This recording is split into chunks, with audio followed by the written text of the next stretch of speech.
Hey y'all, hope that you had a successful week 1 of distance learning. I know it was a learning curve for all of us, but I hope that it went well for you like it did for me. I wanted to really quickly share with you how to I'm sorry, I'm making sure I'm recording. How to put inverse trig functions. You're learning about what's called inverse trig functions this week. I'm not sure if you've already watched some videos over it or not. If you haven't, you'll watch it and this make more sense later. But when you get to your weekly plans, make sure you read all this information. It has lots of information. No one from geometry has come into my Zoom room yet, so I would really appreciate to see you guys. The information for that is right there. A couple things I want you to do. This video will be placed in this orange box. You've already clicked it, obviously. And the yellow box is your Khan Academy information.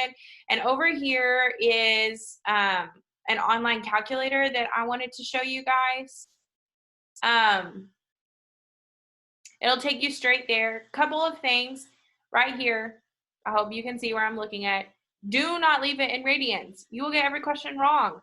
Move it to degrees. We will talk more about radians in, I think, 2 weeks on week 4. So make sure you change this to degrees. And then here are your trig functions down here.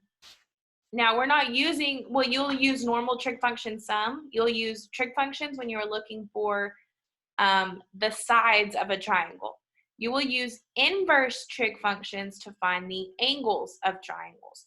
So you push this invert button and the inverse trig functions show up right here. They have that -1. That -1 is not an exponent, okay? It's just like a way of indicating that that is an inverse trig function. So again, this is what it'll look like when you get there. Make sure you change to degrees. Make sure you push invert, and then you're going to select whichever one you want. So like in our first example that you'll watch later, it was the inverse tangent. And then the side lengths, the opposite side was 3, the adjacent side was 4, and 36.7 or 36.8 would have been the degrees of that angle that's adjacent and opposite of those two sides. So hopefully that'll help you with your assignments this week. And again, let me know, preferably through Remind, which I haven't heard from most of you on. If you need any help, I will be sitting by my phone and answering any questions you need.